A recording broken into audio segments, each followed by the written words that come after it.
Nitin, very interested to understand specifically why work with the subconscious mind. When it comes to active seniors, why do you think that will play an important role? Let's say I want to wake up in the morning. I put an alarm. The alarm rings. And then in that half sleepy state, I have a thought in my head, 10 more minutes. Yeah, happens to me very often. Consciously, I made a choice that I want to wake up. A part of me is telling me to continue sleeping. So then it's fair to say that that part is subconscious or unconscious. Tomorrow, if I want to wake up early in the morning, who do I need to convince? The conscious or the subconscious? Convince the subconscious. Anything that you want to do, which you're not able to do, is where the subconscious is not in sync with the conscious. The filmy way of looking at hypnosis is you have like a pendulum swinging in front of someone's eyes. How exactly does that work? Any tool that helps you connect with the subconscious, that by definition is hypnosis. Okay, so let's say there's someone who smokes, and if they have a dream that I'm going to die with 5 cigarettes in my mouth, then I can't make them quit smoking with hypnosis. But if someone says I want to quit smoking, but I'm not able to, then I can use hypnosis to help them quit smoking because consciously they already are in sync with me, and now I just need to create their alignment with the subconscious. Specifically related to active seniors, why does mental health become an important priority? With age, there is a decline in our cognitive abilities. What are some of the things that active seniors can do to build resilience? So, a few things. One,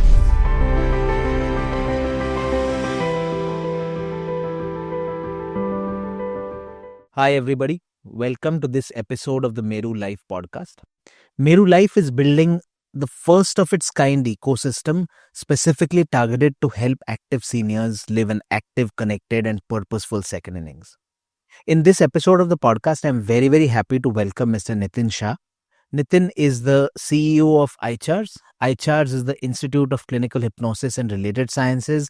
He's also the driving force behind the ICHARS Support Foundation as well as the Visit MHP initiative. As a psychologist, educator and innovator, Nitin has spent over a decade integrating classical psychology with hypnosis, with NLP and cognitive techniques.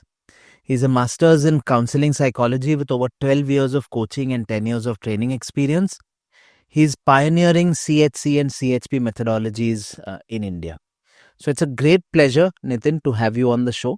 thank you. Great to be here.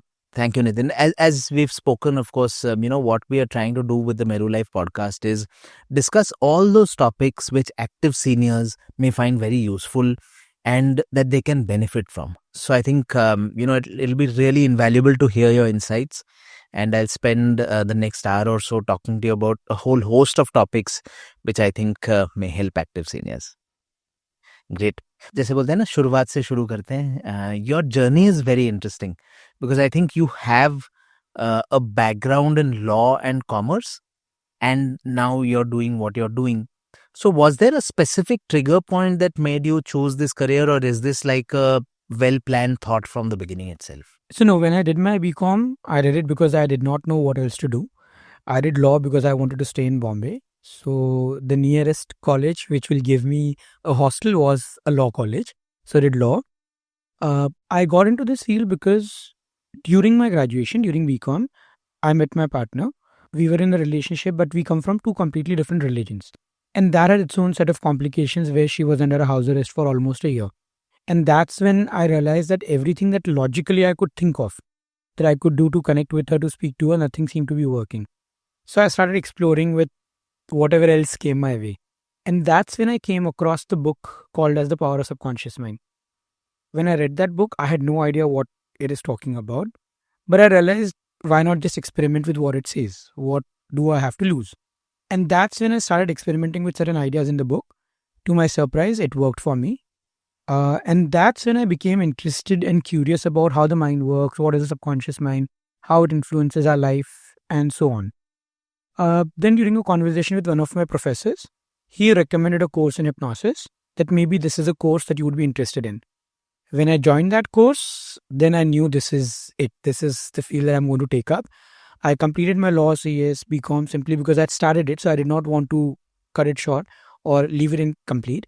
But by then I knew this is the field that I'm going to be really pursuing going forward. Right. That's very interesting. So you had a need in your personal life which put you on this path. But when you got on this path, you realized that's what you want to do for the rest of your life. Amazing. Nitin, very interested to understand specifically why work with the subconscious mind. And if you can also help us understand when it comes to active seniors, why do you think that will play an important role? So let me first explain what subconscious mind is in simple words, right? So let's say I want to wake up in the morning. I put an alarm. The alarm rings.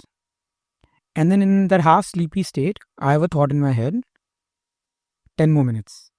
And I'm feeling lethargic. Yeah, happens to me very often. My hand crawls out of the bed, puts the alarm on snooze, and I continue sleeping. And many times this has happened in a way in which I don't even realize I've done this. It's later on when I wake up, I realize I slept again. Or many times it's almost like I'm having an internal conflict where one part of me is telling me, Ut ja. And another part is saying 10 more minutes. Now, if you think of it this way, see what's happening inside us. Consciously, I made a choice that I want to wake up. In a half sleepy state, almost on an autopilot, a part of me is telling me to continue sleeping. That's not a part that I'm controlling consciously. So then it's fair to say that that part is subconscious or unconscious, right? And it's that part which I'm not able to control consciously is what is taking over me, and I end up not doing what I wanted to do. Right? So what stopped me? The subconscious. Tomorrow if I want to wake up early in the morning, who do I need to convince? The conscious or the subconscious? Right. Convince the subconscious. Correct. And therefore the work with subconscious becomes very important. Now you can apply this to almost any challenge that anyone is facing. In general, if you want to look at it, someone who wants to quit smoking consciously knows I want to quit smoking. But when they look at cigarette, there is this internal craving. They don't create that craving consciously. It's not that they look at the cigarette and they say, Acha, now I need to crave so that I can smoke. That craving is almost on an autopilot. Right? Similarly, let's say when you're retiring, you know that you want to be able to transition into a life where probably things will slow down a bit. But since you have been operating in a way all this period, when you wake up in the morning, it's almost like instinctively you feel lost. You don't know what to do with that time. Right? There's almost an internal compulsion, do something. But you're not able to address that compulsion. So where is that compulsion coming from? Because consciously you want to slow down. So that compulsion again comes from the subconscious. So the way we look at subconscious is anything that you want to do, which you are not able to do, is where the subconscious is not in sync with the conscious. Or anything that you want to stop, but you're not able to stop. Again, it's the subconscious that's stopping you from stopping. And therefore the work with subconscious becomes so important. Right. So basically consciously though you can make a decision, but until and unless your subconscious is supporting or pushing in the same direction, it will actually, you'll not be able to work on it. Correct. Yeah. Or if you work on it, you're almost literally having a conflict with yourself. We are fighting with yourself to make yourself do something, right? And the problem with that fight is you're having a fight with yourself. No matter who wins, you lose. Oh, interesting. That's a point I'd not considered. That even if you win because willpower laga ke or whatever, you're actually winning, but your subconscious is losing. So you are losing in a way. Right? Correct. That's a very interesting take on this. Nitin, what I also know is that you are very interested in blending this science with Eastern philosophies, some of the stuff that we have in our own country. Can you talk a little bit about that? So, traditionally, when you think of psychology, they would look at a problem based on which approach to psychology you are working with. For example, if you are talking about things which are more cognitive based, they will focus a lot more on what you remember consciously, what you think consciously.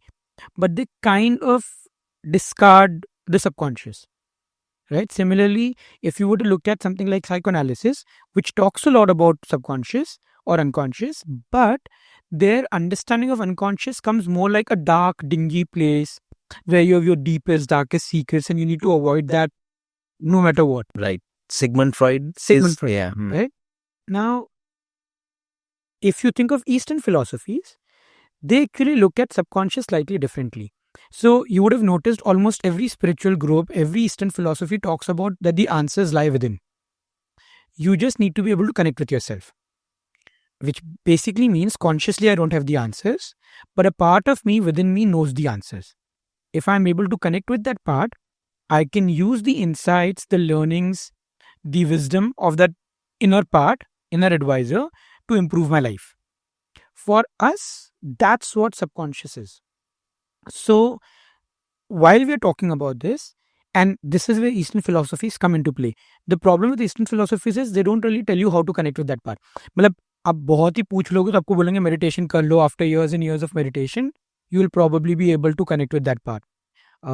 एक तो इतना time है नहीं किसी के पास. दूसरा, even after years and years of meditation, you don't know which meditation to do. Right? There are like thousands of meditations available. What we do is, because of traditional psychology, we know how there are processes that can be created, and then we borrow the understanding from Eastern philosophies to use those processes to connect with that part in us.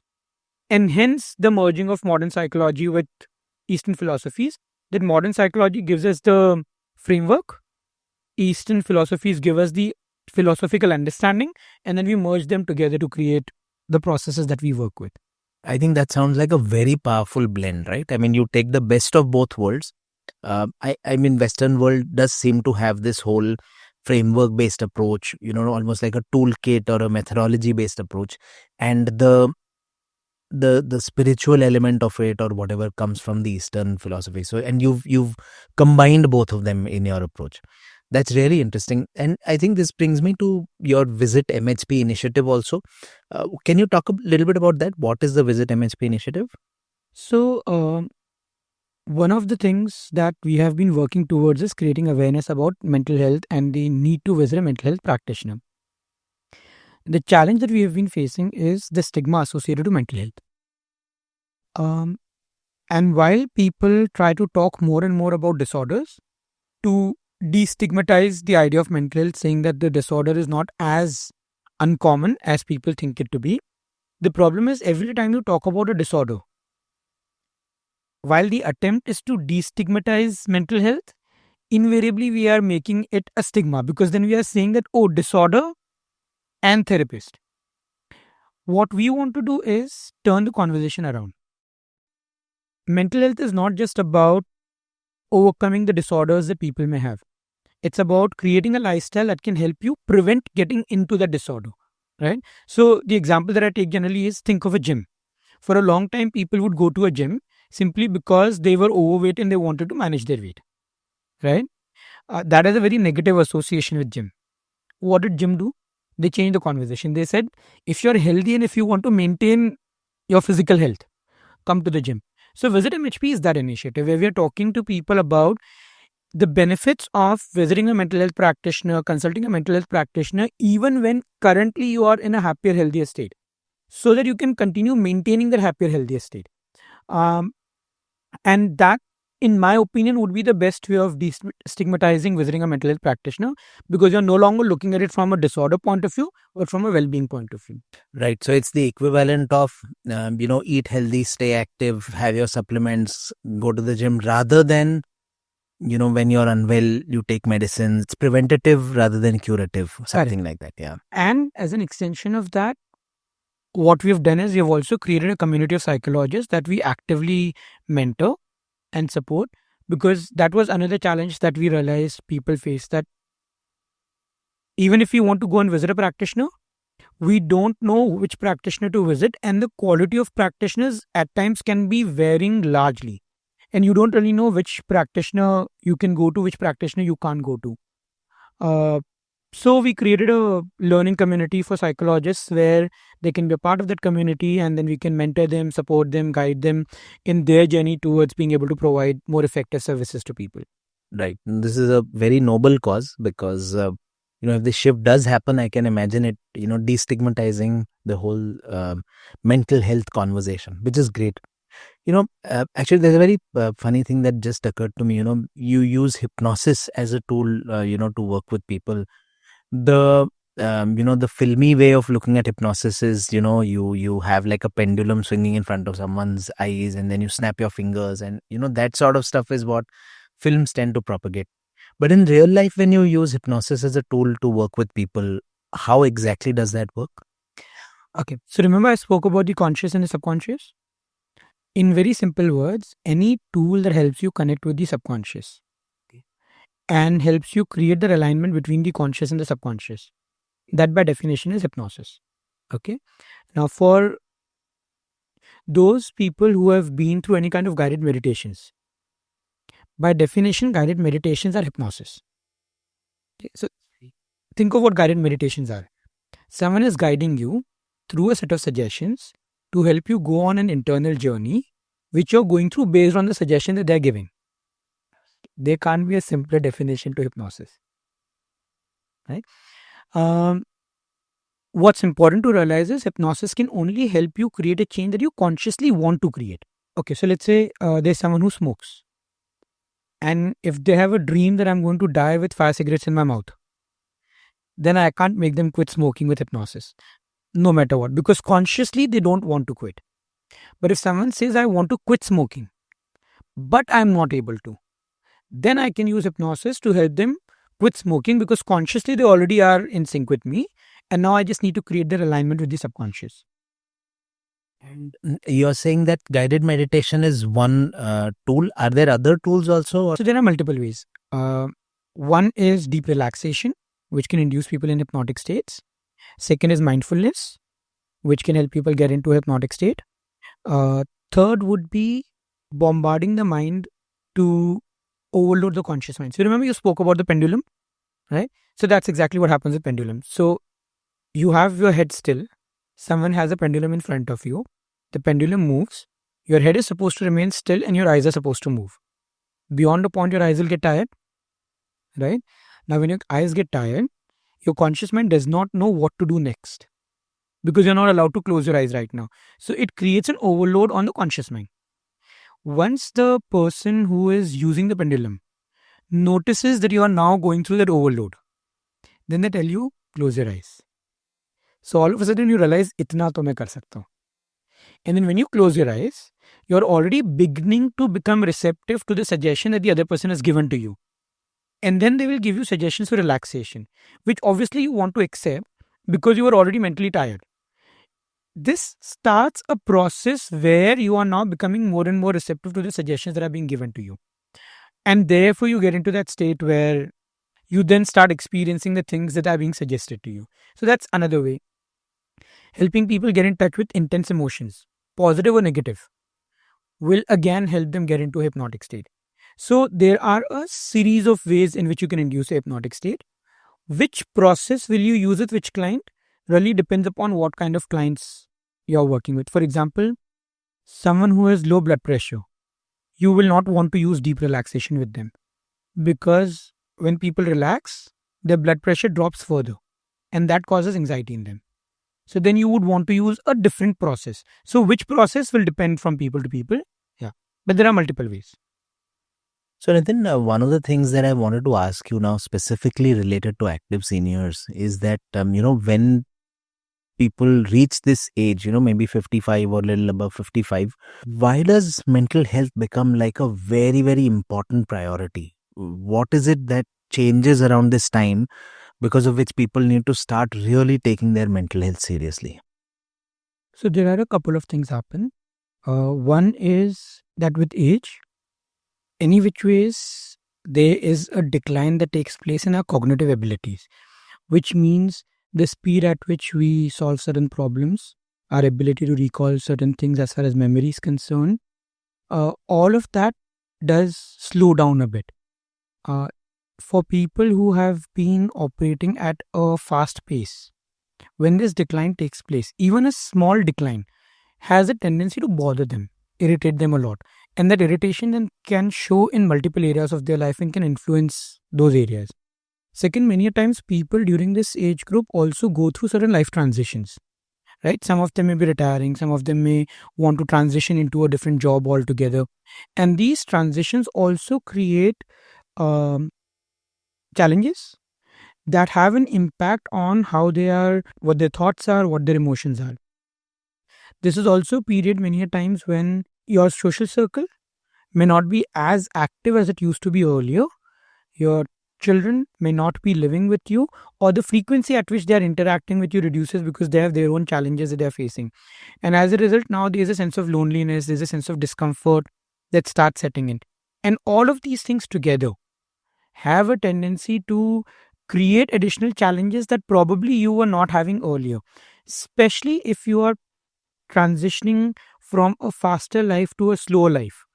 All of these things become even more prominent and even more evident. Okay? And that then creates its own challenges.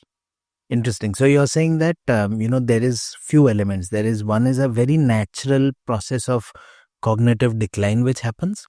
Then you're saying there's also these phase changes that are happening. Either you're moving from a fast-paced working life to a retired life, or maybe your kids are moving away. So all of these changes also kind of happening. What are some of the things that active seniors can do to build resilience? Okay. So, a few things. One, cognitive stimulation, which means that get involved in activities which will help you constantly make use of your mind for newer things. For example, learning a new language, getting involved in a new hobby, learning to play music. All of this will be one way. Okay. Second will be puzzles, games, Sudoku, crosswords. All of them will ensure that you are actively involving your mind to do certain activities which will stimulate your mind and will ensure that the decline reduces, or at least you're able to manage the pace of the decline more effectively. Next will be therapy, mindfulness.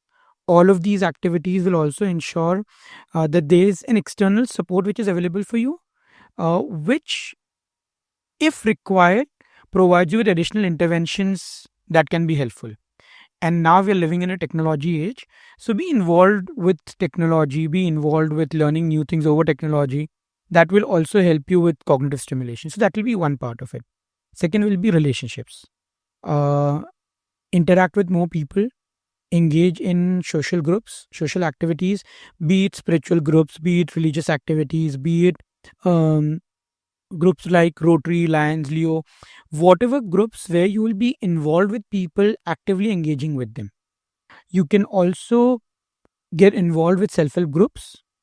Okay, spiritual groups can come very handy during this age group. So that will be another thing that you can do. Yeah, broadly these will be few things that I will talk about. And then there is also the bit where you want to engage in newer relationships, newer friendships, right?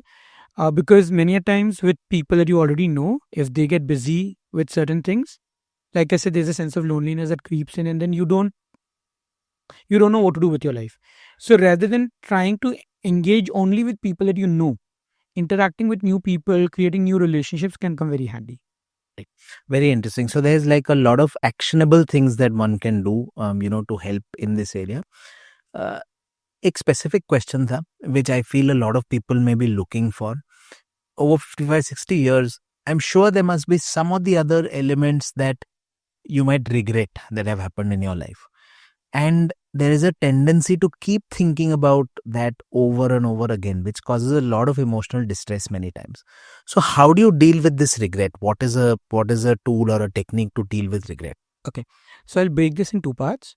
One is, why does that regret become so important at this age group? And second, how do we manage that regret, right?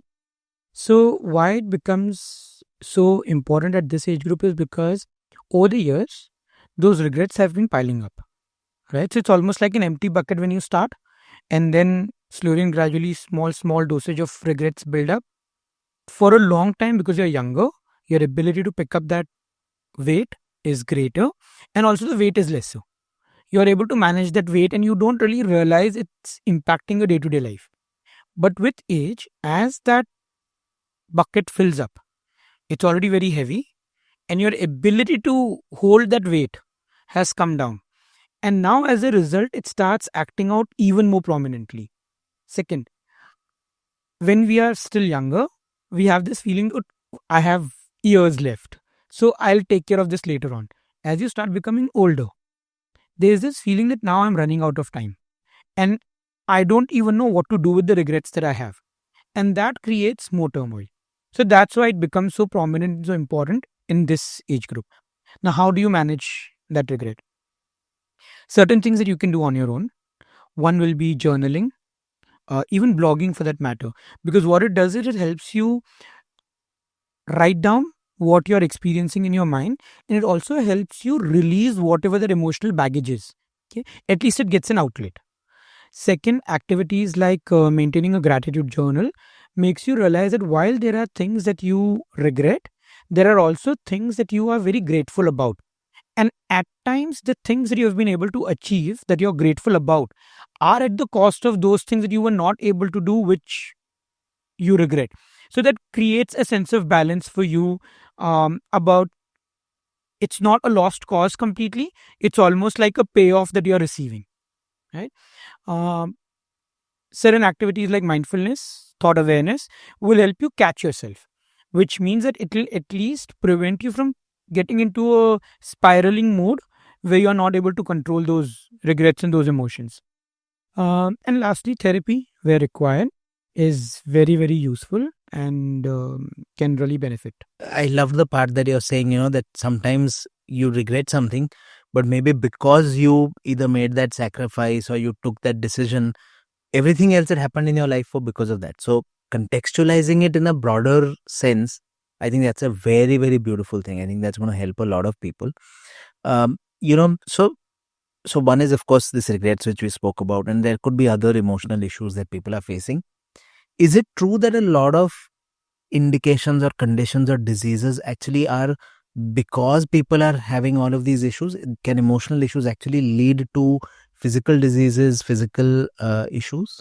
So, today, if you speak to a doctor and you ask them, why do I have a particular physical problem? Unless you have met with an accident or there is an evident physical cause to a problem, almost for 90% issues, doctors will tell you one of two reasons, one of three reasons. They will either tell you it's because of your age, they will tell you it's because of genetics, or they will tell you it's because of stress. And even when they talk about age, when you ask, but why is that other people of my age are not having this problem? It'll eventually boil down to, oh, because probably over the years you have had more stress and therefore your body is now not able to cope up with the things as effectively as some other people may be coping up with. Even with genetics, while genetic becomes a cause, it's also true that two people in the same family may not have the same issue. That will again bring you back to, oh, there are probably certain mitigating factors which have led for those genes to get activated in you and not in other people, which eventually brings you back to stress and all the things that will be effects of that stress. So, stress becomes the underlying cause of a lot of physical issues that people have. Any chronic aches and pains which are unexplained will eventually boil down to stress related issues. When I'm saying stress, stress is a very generic word. Matlab, in this context, stress could mean past baggages, it could mean current challenges that you're facing that you're not able to cope up with. So we're using stress more generically for all emotional and mental um, challenges that you may be facing right now, which are then leading to the physical issue. Second would be physical issues also compound your mental health issues. So today when I experience certain aches and pains, even if it's purely because of age, that means there are certain things that I'm not able to do as effectively as I was able to do earlier, which will cause some degree of frustration, some degree of anger. And then that further kind of creates a vicious cycle where the emotional issue causes the physical pain, causes the emotional issue, causes the physical pain, and then it can create a spiraling effect for people. So somewhere or the other, you feel a lot of things could get connected to emotional issues, and there needs to be a mechanism that active seniors have in order to deal with it, right? So, in fact, I work with a lot of clients now who have these issues, right? For example, people having chronic back pains. And when I'm saying chronic back pains, I'm not talking about a back pain because of a physical, where they've met with an accident again. These are chronic back pains where doctors have not been able to find a reason, but you have a pain, right? There are issues with constant headaches. There are issues with constant aches and pains in some or the other part of the body. You work with the underlying cause, which is psychosomatic, which is emotional. You help them address that, and they actually realize that the relief that they experience at the level of pain is tremendous. Psychosomatic allergies, right? Uh, when I got into this field, I never thought that allergies could be addressed through psychological treatment. But I've worked with enough clients to realize that there's really no way that I can doubt that now. Eating issues. You will notice a lot of people who, with age, start getting involved more and more into time pass eating. We have just nothing else to do during the day. I need to do something to pass my time, so we get into that. And then it causes its own effects on your health. Again, loneliness, stress combined leads to these symptoms. So many of these issues that people experience from a chronic aches and pains point of view. They have their roots in psychological causes. In cases where it does not, the physical issue can compound the emotional cause. You've seen cases where something like chronic back pain is psychosomatic. Can you tell me a little bit about that? So almost all challenges that people face when it comes to chronic issues, right? Unless again there's an accident or something, it will boil down to certain emotional causes that they experience. So what really happens is, over a period of time, all of these emotions have got suppressed in our body. Our body, like a sponge, can hold on to some of these aches and pains, some of these emotions. But over a period of time, the body starts giving signals that I'm no longer able to hold on to this. Something needs to be done about it. And that is what leads to the pain. Almost all chronic pains will either have an emotional cause or will have an effect on how you are able to process emotions going forward. So to give you an example, let's say back pain. Over the years, someone may have felt that they have not been receiving as much support as they want in their life. Okay? They kept fighting it, they kept trying to work on it, but those emotions kept getting stored. Over a period of time, it may lead to that pain in their back. Once that pain starts happening, now you have a challenge because that pain is also stopping you from putting in the effort that you were putting in physically. And that can cause even more challenges as far as anger, irritation is concerned. So all of this creates like a cycle where an emotional issue could lead to a physical issue could lead to an emotional issue. Right. So you're saying that that vicious cycle is there, that probably pent up issues over the years are manifesting as physical issues, and those physical issues may further create more emotional issues and so on. That's that. I mean, I can imagine that can get really, really tough. So while there are this class of issues that we spoke about, stresses or things manifesting as physical issues, I can think of, and when we speak to people in our audience, we also hear about a different set of issues, but I think they are no less important, which are issues around things like boredom, lack of purpose. So it's not so much stress, or it's not so much anxiety, or it's not so much those kind of issues which you traditionally consider as negative. But this feeling of what's left for me in life, or boredom, or whatever. What's your take on these issues, and how does an active senior go about addressing these? So while we are not looking at them in terms of anxiety and intense worries and so on, the truth also is that if this boredom, this lack of purpose is not addressed, then eventually it may lead to a bigger set of problems in terms of anxiety and even depression in many cases, because it's almost like you don't know what to do with your life. And now there's really no purpose, there's no meaning. It's just that I'm living this life for the sake of living it. And that can, over a period of time, lead to its own complications, which may be as severe as what we've been talking about till now. Right? So it needs to be managed, it needs to be addressed. It's important that we find something more purposeful, more meaningful in our life that we can pursue. That doesn't necessarily mean that I need to be constantly active, but just the sense of knowing that whatever I am doing is eventually leading to a particular meaning or a particular purpose gives you a lot of relief. And then you can plan your life around it. Now, how much you want to pursue it actively will depend upon personal choices, but there has to be some component of working towards something that you find purposeful and meaning. Right. And it need not be work. It could be fitness. It could be anything, or hobbies, anything. So there are a couple of ways in which we look at it. There is one which is meaning and purpose, which is associated to myself, right? And then a greater meaning and a purpose in the sense that I'm contributing to the world in some form or the other. The thing about meaning and purpose simply for self, it almost becomes like, you know what, if I can enjoy watching Netflix or Prime or any other OTT platform, right? And I can also enjoy going and doing an exercise. There is a lot more effort required to go and do an exercise. So there is a potential that that may not be enough, right? Unless you really enjoy doing that.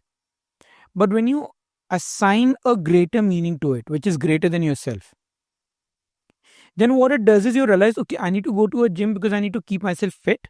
And if I'm able to keep myself fit, then I will be able to do certain other things that I want to do. And if you really think of it, it's not too different from how we have been living our life. When we are growing up, why is it that I want to score good marks? I may say that because I want to get a good job. But why am I looking at getting a good job? To be able to create comfort for myself. And why am I looking for comfort for myself? Because eventually my world expands. Oh, I want to do something for my parents. I want to do something for my partner. I want to do something for my kids. So at different age groups, our focus is not just ourselves. Our focus is generally more than ourselves. And that is what keeps us driven. When you reach a stage where you're retiring, the problem is I have many times enough for myself. My parents, I have probably taken care of them. My kids, they're already living their own life and now they are working towards creating something for themselves and what they can focus on. So what do I have to focus on beyond myself? And that's where the purposelessness seems to creep in. So I would still suggest that something which will be greater than myself, where I can actually contribute to the world, will become the broad purpose. And then from there we can start looking at what can I do for myself and how can I improve my life. Very interesting. This makes me think that so both types of issues, the stresses, depressions, anxieties, as well as this, sense of boredom or lack of purpose. In your practice and in your experience, have you seen the cases of uh, these issues increasing over time, or how have you seen that happen? So it depends upon who the client is, in the sense what kind of life the client has lived, right? For example, one category of clients that I would get are people who have been there, done that. They realize that everything that I could have achieved in my life, I have. I have a good family, I have enough money, and there are enough people who love me, respect me. And yet I am at an age where I feel a sense of emptiness because I don't know what to do with my life now. Right? So a lot of people who come from the background where they feel they've already achieved most of the goals that they have at this age group, then start experiencing that sense of emptiness. Like I said earlier, it's almost like loss of purpose, of loss of meaning in life.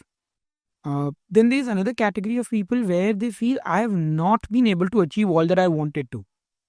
Okay, and that's where a lot of regret and guilt and other emotional baggages that come up. So these will be broadly two categories of people in the age group of senior citizens.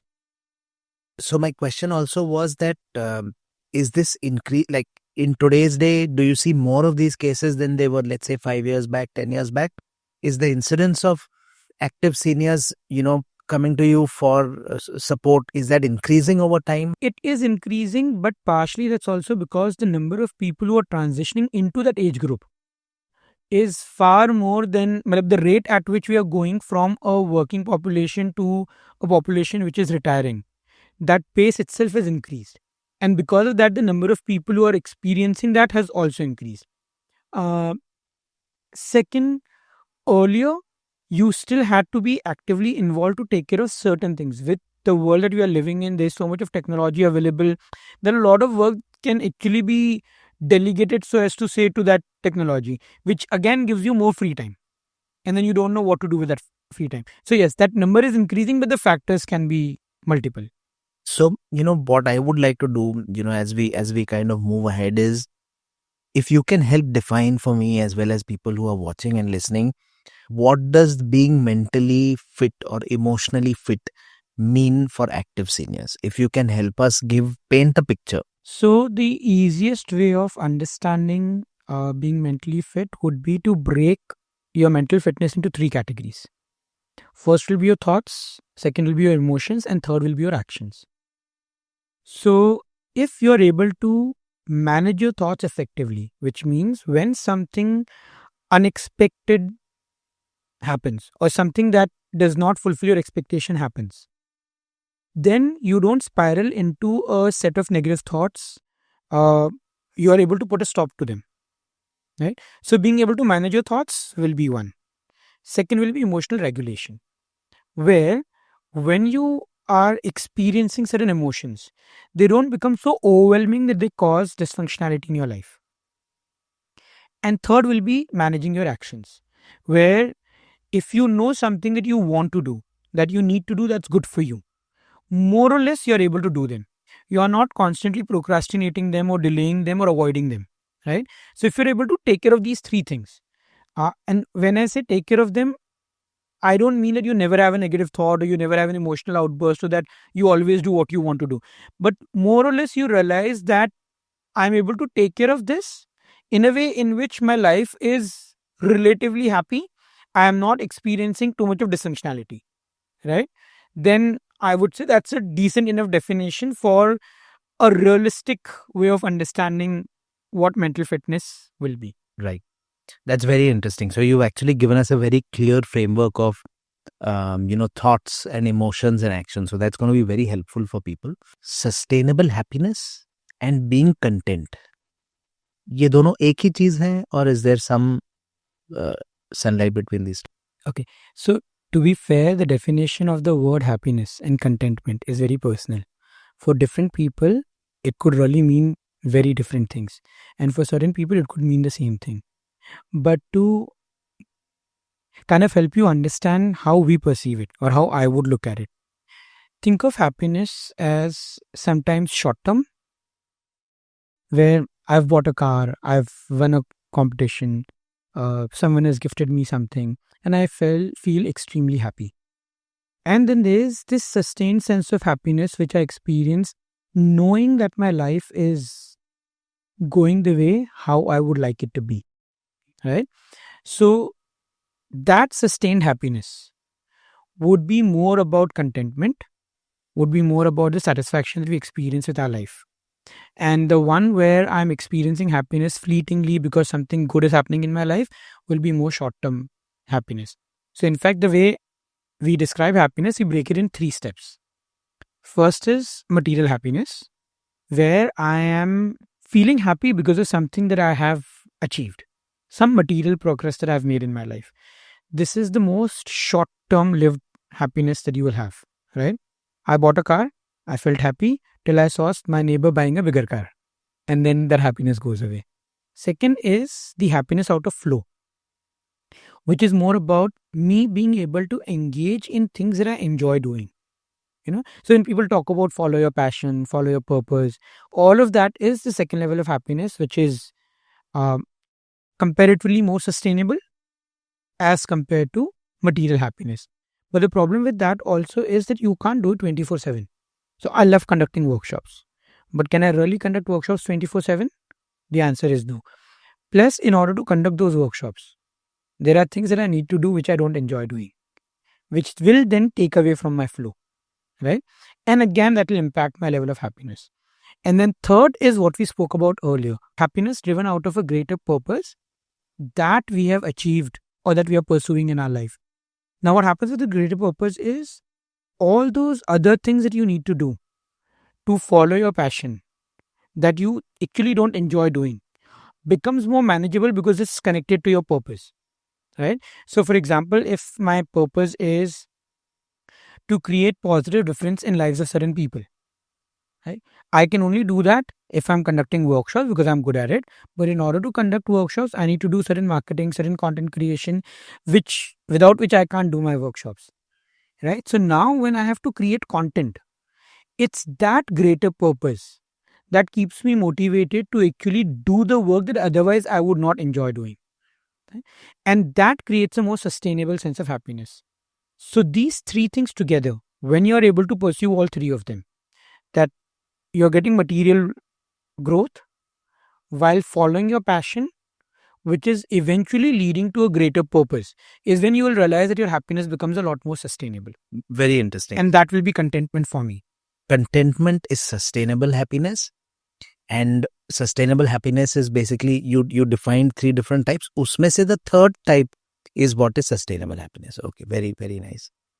So Nitin, actually this is a good time for me to ask, if you can tell us about a real life success story you've seen of an active senior who came to you with a certain need or a certain ask, and how you worked with them and what's the transformation you saw in their life. It will be really good to hear. So I'll probably take 2 different examples, 2 different cases.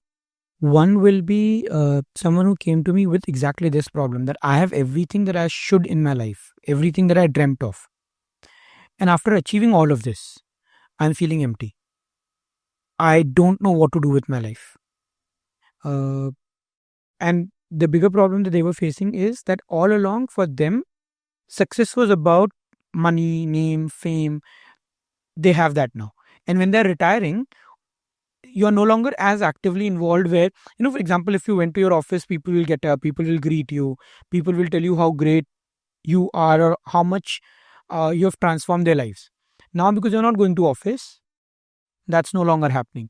And all of a sudden, while you know I've achieved a lot, I've contributed, there's no natural reinforcement that's happening of that recognition.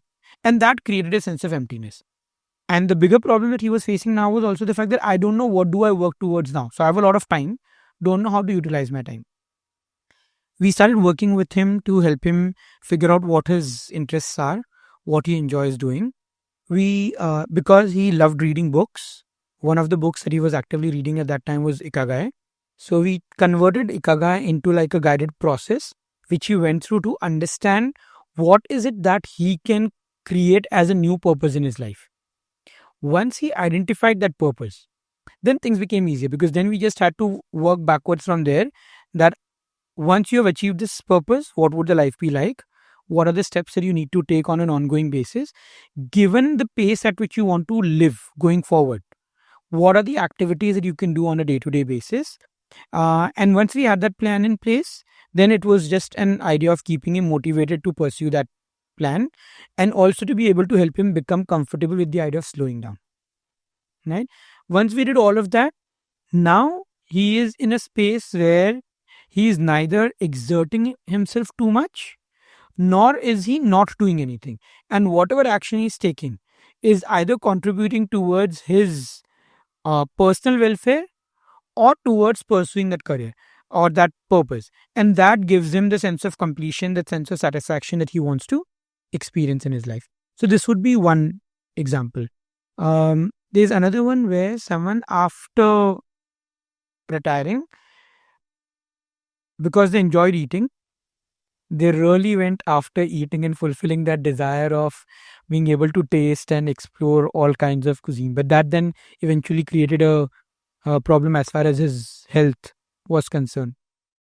And he just did not know what to do to be able to curb that desire to eat and eat and eat. Right? So that's when we started using certain processes to help him understand what is that end result, and what we call as positive intention that his system is experiencing by indulging in eating. Once we identified that positive intention, we just had to help him figure out other more constructive ways of fulfilling that positive intention so that he could contextualize his eating better. Right? And then things became a lot more easier for him. He no longer had to get involved in constant eating to feel full or to feel satisfied. Interesting. So good to see, like, there's 2 different types of cases that you shared. Typically, when you get involved with an individual like this, what sort of time frame does this kind of an intervention take, from where you meet them for the first time to you understanding what's going on, then recommending a solution or a change or whatever it is, and then them implementing it and seeing benefits out of it? Typically, what is this time frame that we are talking about? So one, we would not be recommending a solution to them. It's more about them going on an internal journey where they figure out their own solutions. How much time really depends on the person that you're working with and the set of challenges that they have. But on an average, around 8 sessions is a reference point that we look at. for them to be able to see like major transitions in their life, where they are able to figure out what they need to do and they are also able to implement a lot of those things in their life.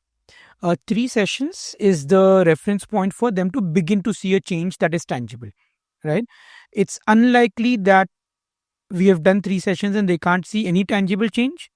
Then I would probably relook and see what is happening. But as yet, I don't think in my career that has happened. By third session, people end up seeing tangible difference. 8 sessions is a good enough period where after that, most of them become self-sufficient. Got it. And 8 sessions would be like 3-4 months, is it? 2.5, 3 months, yes. Okay, great. So now I'm coming to a part of the conversation which I really like, which is like a rapid fire. But it's meant to act like a mythbuster, because there are a lot of myths and a lot of lack of information that is available. So I'll ask you some questions. If you can quickly help us, understand your take or your answer to those questions. So first myth or first take is that you only have to take care of your mental health if you have a mental health condition. Like I gave the example earlier, right? Think of it as weight. Your mental health is not too difficult from physical health. You can either go to a gym because you're overweight and you want to manage your weight, or you can go to a gym because you're already healthy and you want to be able to sustain that health. The same applies to mental health. If you're already in a emotionally, a mentally healthy space, you want to focus on mental health so that you can maintain it, sustain it, extend it as much as you can. If you're having certain emotional issues, then obviously you have to focus on it to first recover from those issues and then to ensure that you're able to maintain it and sustain it. Right. Okay. Very interesting. Hypnotherapy is giving up control of your mind to the therapist. Hypnotherapy is about taking control of your mind so that you can do what you wanted to do, but you were not able to do. Okay. Interesting. You flipped it on the head. Spiritual groups or self-help books are a good replacement to seeing a mental health practitioner. Spiritual group self-help books may assist you when you're already in an emotionally and a mentally healthy space. But when you are in a emotionally vulnerable state, spiritual groups and self-help books can further deteriorate your condition. Okay. Think of it this way: you're maintaining a diet right now because you're already healthy. The diet is working for you, but something happens because of which your health goes for a toss. Right now, would you continue having the same diet that you were having earlier? No, your diet would change. The same happens with spiritual groups and self-help books. At times, those spiritual groups, self-help books have been really helping you sustain the degree of happiness that you have, maybe even expand it. But when there's a problem that comes up, the rules of the game actually change. If you continue to apply the same things that you were doing earlier, that may not work. If anything, that may actually create bigger problems. So today, with the kind of clients that I see, one of the largest category of clients are people who have been in spiritual groups, have tried self-help books, and after that their conditions actually worsened. And now they've come to me because they've realized that that's not working, we need to do something else. So it's not a replacement. It can complement. Surely, I wouldn't call it a replacement. Cognitive decline is inevitable and untreatable for people after, let's say, the age of 55. So with age, some degree of cognitive decline will happen, but at which pace it is happening and whether it's manageable for you or not is something that you can always control. And that's where all those activities that we spoke about earlier come into play. Okay. One doesn't need a therapist if their family and friends give good advice. Therapist is not supposed to give you an advice. So if your therapist is giving you an advice, please change your therapist. That's the first thing. Second, the job of the therapist is not the job that your family members and your friends are serving, right? The job of the therapist is to help you understand yourself better and help you put that understanding into action. To give an example, all of us have heard this expression that you need to learn to accept things. We all know this. You don't need your friends to tell you this. You don't need your family members to tell you this. You don't even need a spiritual group to tell you this. Why don't we do it? I don't know. Inertia. I don't know. Right? Also because once we know that we need to accept, our mind now starts playing tricks on us. I'm not God. How can I accept everything? Someone has done something so bad to me. How can I accept that? So we have our own reasons to be able to discard those advices that others are giving us, or even the advices that we are aware of. The job of the therapist is to be able to help you apply those advices that are good for you, right? Which you are not able to apply on your own. Now, this can be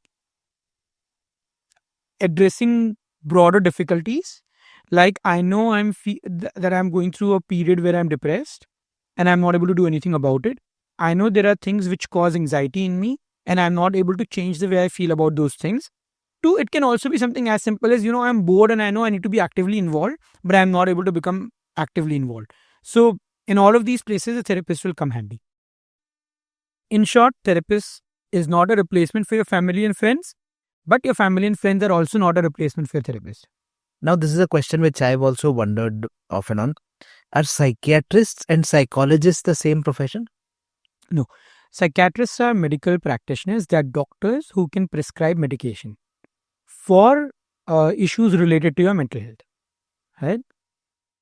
Psychologists, on the other hand, are people who will sit with you, talk to you, understand where you're coming from, help you understand yourself better, and then they will have certain interventions which are non-medical, which are not medicine-based, that they will help you implement in your life to improve the overall quality of your life.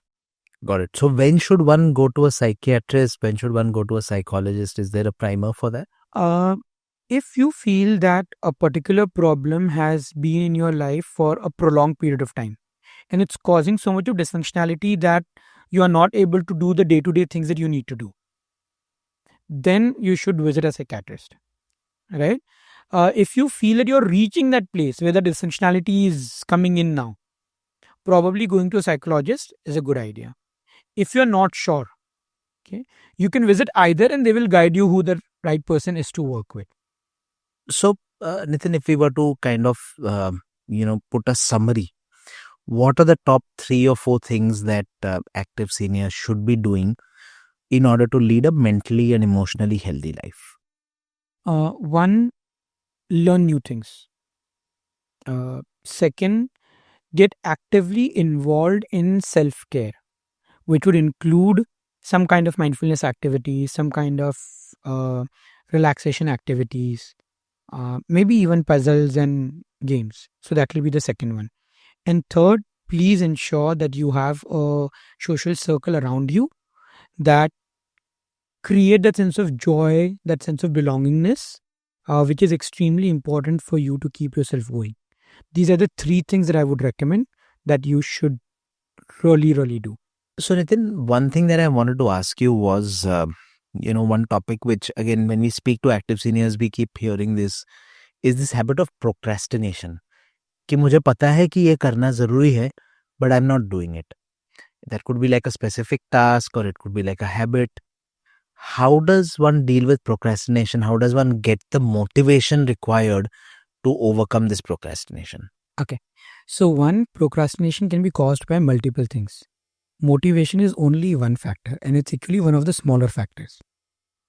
So when someone wants to do something, they need to be able to understand exactly what needs to be done. Most of the times people procrastinate because they don't know what the first step is. Okay, so let's say you're watching a OTT series. While the OTT series is going on, you complete one episode, you take a break, next day you come, you know what next episode to watch, right? Do you procrastinate watching that OTT series? No. The problem happens when you have reached the last episode. The series ends. And now you don't know which next series to watch. And you'll realize how many times you simply keep scrolling that OTT platform, trying to figure out what is the next. And then, because you're not able to figure it out, you go back to watching something that you watched earlier. Right? If you knew exactly what next series to watch, then would you procrastinate watching the next series? So why did we procrastinate? Not because of lack of motivation, but simply because we did not know what is the next step to take. A lot of times people procrastinate because they don't know the next step. And they confuse this with lack of motivation. So if you want to do something that you're procrastinating, first is chunk it down. check what the exact next step is, whether it's actionable or not. If it's actionable and you're still procrastinating, then maybe we can see if motivation is the cause. But many a times motivation will come far later, right? So that will be one. Second, many a times people procrastinate because they lack the skills, right? And we find it very difficult to acknowledge that we lack certain skills. So it becomes easier to say, oh, I don't have the motivation, right? Then comes the motivation bit. But generally speaking, I've noticed that when you know you want to do something, it's important for you to do. Motivation by itself is not a problem. And therefore, you will notice people start, right? So, someone who wants to manage weight, they go to the gym, they start going initially, and then they stop. So, motivation was not a problem initially. Why did it become a problem later on? Because there is a sense of disappointment that creeps in. So, the equation that I generally talk about is if your level of motivation is greater than the level of disappointment, you will do what has to be done. But when you start expecting results faster than what you are getting, slowly and gradually the disappointment creeps up. And then the moment disappointment reaches over motivation, then the motivation goes for a toss. So when you're working with procrastination, identifying the steps is important. Keeping yourself motivated is important, but also keeping that disappointment in check is extremely, extremely important. As a side note, one of the mistakes that we make is when we are not able to achieve an outcome, we give up on the small things that are really important for us that give us joy, right? And that actually becomes the primary reason why we stop taking action later on. See, today, if I love watching Netflix or any of the OTT platforms, even if I'm giving myself 1 hour every day to watch that, it gives me that joy, it gives me that sense of happiness, because of which the discomfort that I have when I have to do certain things that I don't enjoy doing, I'm able to manage that discomfort. But many a times when I stop watching that, because I feel, oh, I need to invest my time in other things, okay, that investing time in other things becomes even more difficult, because those small joys that you were getting, you're no longer getting now. And then it becomes a lot more painful to pursue that. And then at times we end up giving it up, not because we have given up those things, but because that small joys have gone away from our life. No, very interesting. And some of this is very actionable. I can imagine someone who's facing this challenge actually take action on this, On that note, couple of other places where, actionable advice could be very useful. We spoke about mindfulness briefly. What are some of the ways in which people can, be more mindful in their daily life? So I would suggest like some of the most basic things. Don't try to do anything extra. Okay. So while I understand people talk about mindfulness meditations and they talk about retreats and so on, it's almost like you have to go out of your way to be able to learn that. Start with something basic that you can do as a part of your day-to-day life. Every morning we wake up, when you get up from the bed, just observe your breath for 3 rounds. When you put your feet on the floor after waking up, just notice the sensations that you experience in your feet. Just give yourself 10-20 seconds to do it. That's it. When you eat something, the first bite that you keep in your mouth, just notice what it tastes like. And in the night when you go off to sleep, when you lie down on the bed, notice what that sensation on your back feels when you're on your bed. Just do this much for the next couple of weeks. Not too difficult, a part of your day-to-day life. What it tells the mind is that focusing on something that I'm doing in the moment is important. And our mind is an incredible learning machine.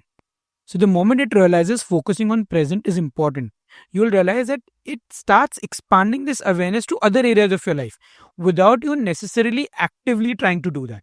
And that's how you can make mindfulness as a part of your day-to-day life, rather than it being like an activity that you do and then you go back to your normal life. Right. So you're integrating it into whatever you're doing as it is, and that's how you build a muscle for it almost. Right. And also you're not trying to do it too much by saying that I want to focus on everything that you're doing.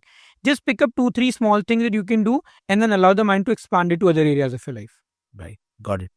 Actually, one thing you spoke about, you briefly mentioned sleep as an example. How important is sleep in, being mentally and emotionally healthy? Okay. So one, In the section that we were talking about why mental health becomes so important for senior citizens, that's where actually sleep plays an important role. Because when you're actively involved, by the end of the day, you're getting physically tired, right? Now, because you're in a retirement phase where probably the amount of physical activity that you're doing is lesser, you're physically less tired, mentally you're less engaged, which then means that sleep becomes an issue. And once a sleep becomes an issue, then your entire daily routine goes for a toss. You're sleeping late, you're waking up late, and then the rest follows, right? So it can have a major impact in both your emotional and physical health um, if sleep is not regulated well. Now, how do we manage that sleep? So, our mind likes conditions, right? It wants to know when it needs to do what. Train your mind for sleep. What do I mean by this? When you go to bed, only use your bed for sleeping. Don't use it for anything else. Because if you're using that bed to watch TV, to play on your phone, to work on your laptops, to have meaningful conversation with your partner, when you go to the bed, your mind doesn't know what do you want to do right now, right? So only use that bed for sleeping. If you don't feel like sleeping, get up, go and sit somewhere else, and then do whatever else you're doing.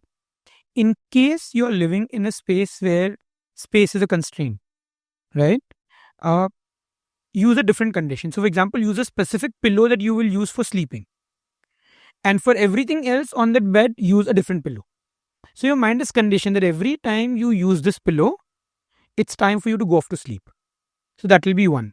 Second, one of the reasons why we find it difficult to sleep is because our mind becomes overactive. Boredom is the best sleep inducer. So, you need something which will help your mind focus on something which will be boring enough to help you go off to sleep. So, what you do is lie down on the bed, bring your awareness to your breath. Every time you breathe in, count 1. And every time you exhale, you count 2. So, your mind is focused on something which is very routine, very mundane. It does not require active participation. And then, over a period of time, you will notice yourself naturally drifting off to sleep. In between, if you notice that your mind has drifted off to some other place, right? Just remind yourself to come back to 1212. So what it does is it eventually helps you sleep, and the sleep that you get, the quality of sleep is far better. So there are times when you want to be more engaged even while you're going off to sleep, right? If that's the case, then it's better to use an imagination to go off to sleep. For example, what I do is I'll close my eyes. I'll think of an imagination where there is a road, and on both sides of the road are these beautiful gardens. And during this sleeping phase, I'm just exploring what that garden includes. Now, remember the keyword is exploring and not creating. So I'm not trying to create what the garden would be like. I'm just exploring what will I see next in that garden. So I make the imagination itself a very passive process. And that passive process has a tendency to help you fall off to sleep. The advantage of this process is that that safe space that you're imagining is something where you feel good, you feel peaceful. So that peace, those good feelings carry forward into your sleeps and into your dreams. And it can again improve the overall quality of your dreams. So these are some of the suggestions, tips, tricks that you can use to fall off to sleep. One thing that you should not do is don't try very hard to sleep. Sleeping is a passive activity. Trying hard is an active activity. So when you say I'm trying hard to sleep, you're literally saying that I'm actively trying to become passive. There's a contradiction over there. You mentioned in this, which makes me think about, another topic which you talk about, which is thoughts. And how do you control your thoughts? Because, thoughts seems like anything can emerge. So what are the steps you can take to control the thoughts that are coming to your mind? So we don't really look at controlling thoughts. We look at either managing thoughts or learning from thoughts. So when I say learning from thoughts, what does that really mean? There are times when we have thoughts which are trying to bring our awareness to something that we were not aware of. Some challenge, some problem that probably we have not thought of or that we have not planned for. And therefore your mind is going into that loop so that it can bring your awareness to that problem and so that you can plan for it. The problem that happens is we get stuck in the problem and we don't really move our awareness to what next from here, right? So when you have a thought, one of the first things to check is this thought really bringing my awareness to something that I need to be better prepared for? If the answer is yes, then just see what you can do to be better prepared. And once you're better prepared, you will realize that those thoughts kind of come down. The second is where a thought just kind of is overwhelming you simply because it's got stuck in your head, right? There are a couple of things that you can do for that. There's one, when you are having these repetitive thoughts in your mind, close your eyes, observe the thought, and then ask yourself what next. So you are not ignoring the thought, you are not running away from the thought, because the more you're trying to run away from it, the more that mind tries to bring it to your awareness. Right? So you're literally acknowledging it, you're asking, all right, so I've paid attention to this, what next? You will have another thought coming to your mind. Ask what next? And then what next? By the fifth or the sixth time, you will realize that your mind runs out of thoughts. Because when our mind is getting stuck in thoughts, you'll realize they're all repetitive. They're not new set of thoughts that are coming. It's just the same thought running over and over again. So when you keep looking for the next thought, the mind is like, well, I don't have anything else more than this. So it creates a disruption. So that's one way. Another is speaking to yourself in gibberish. What does gibberish mean? It's almost like... So you're saying something which makes no sense. Why? Because when you are thinking, you'll realize you think in a language that you understand. Right? So when you start speaking to yourself in gibberish, your mind doesn't know what hit it. And it actually goes blank. It does not know what to do next with that. And that creates a pause in which then you have control back over what you want to do and focus on next. Right? So these are two of the easiest things that you can do to disrupt your thought patterns, and then see what is the next step that you want to do. So it's like a tool. Suppose some thought is coming again and again, which is disturbing you or worrying you. You would first put a stop to it, which is, like the gibberish thing. First time I hear about it, it seems, okay, is this really a, valid tool? But what you're saying is it disrupts the thought, then you take back control. I think that's a very, very interesting topic. Yeah. And then the last thing that you can do is you can learn to play with your thoughts. So one of the mistakes that we make is we confuse ourselves for our thoughts, or we confuse our thoughts for who we are. When our thoughts are just that, they're thoughts, right? So how do you learn to play with them? If you have a particular thought which is popping up in your mind again and again, just imagine a billboard in front of you. Project that thought on that billboard and see if you can play with it. See if you can add cartoon characters to that billboard. See if you can change the color, the size. What it gives you is the ability to, one, recognize that they are simply thoughts that can be changed, that can be played around with. And you're also distancing yourself from those thoughts, so you're not really getting emotionally engaged in those thoughts, right? If you have a visual thought, let's say you see the image of someone in the past who has done something bad to you, right? See if you can change that image in any way. You can give them a mustache, you can remove a mustache, you can just add certain funny things around their face, around their clothes, change the kind of clothes they're wearing. All of that gives you more agency over that thought, and it actually makes you feel more comfortable. Right. This is very interesting. This reminds me, you mentioned the billboard. I remember, I think Sam Harris ke ek meditation mein he says that it's a movie screen and the thoughts are projections onto that movie screen. So if it's a project, it's not the screen itself. The screen itself is your mind. The thoughts are just projections on it. So this was very similar to that. So it's very interesting. So Nitin, thank you so much. I think this has been very, very insightful as a conversation. If you could summarize the conversation, and specifically keeping in mind our audience of active seniors, how would you summarize the conversation?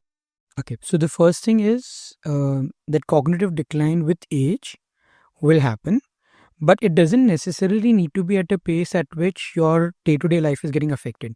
You can always manage the cognitive decline and also delay it to a large extent. Some of the things that we spoke about included cognitive stimulation, where you need to get involved in day-to-day learnings. You need to be able to focus on your mental health, maybe even mindfulness. So these are some tips, tricks that we spoke about. Managing your sleep well, all of these are important. Another thing will be to be able to notice that purpose is important in life, even when you're retiring. that purpose can play a very important role in helping you live a happier, healthier second innings, so as to say. Focus on your physical health. That supports the mental health, and mental health will support your physical health. Um, don't worry too much about motivation per se. If you have the purpose and if you know exactly what needs to be done, generally that will help you take care of motivation. And lastly, some of the things that we spoke about in terms of managing thoughts can be very, very powerful. They may sound silly at times, but when you apply them, you'll realize that they are very effective and they are fun. Awesome. This is really, really good information for all our audience. And, with that, I'd like to conclude our conversation. Thank you so much, Nitin, for spending this time. And we will really look forward to having you back on the podcast very, very soon. A few things to tell everybody who's listening. Please follow Nitin on Instagram at Nitin Shah R. That's Nitin Shah followed by the letter R. Also do visit his website at nitinshah.info. These are all the things that we are putting out are for everybody listening to put into practice in their daily life. So make sure that you rewatch this conversation, figure out the things that are really actionable, can make a difference in your life. Try it out and let us know how it helped. Thank you so much for joining us. Looking forward to meeting you all again on the next episode of the Meru Life Podcast. Thank you.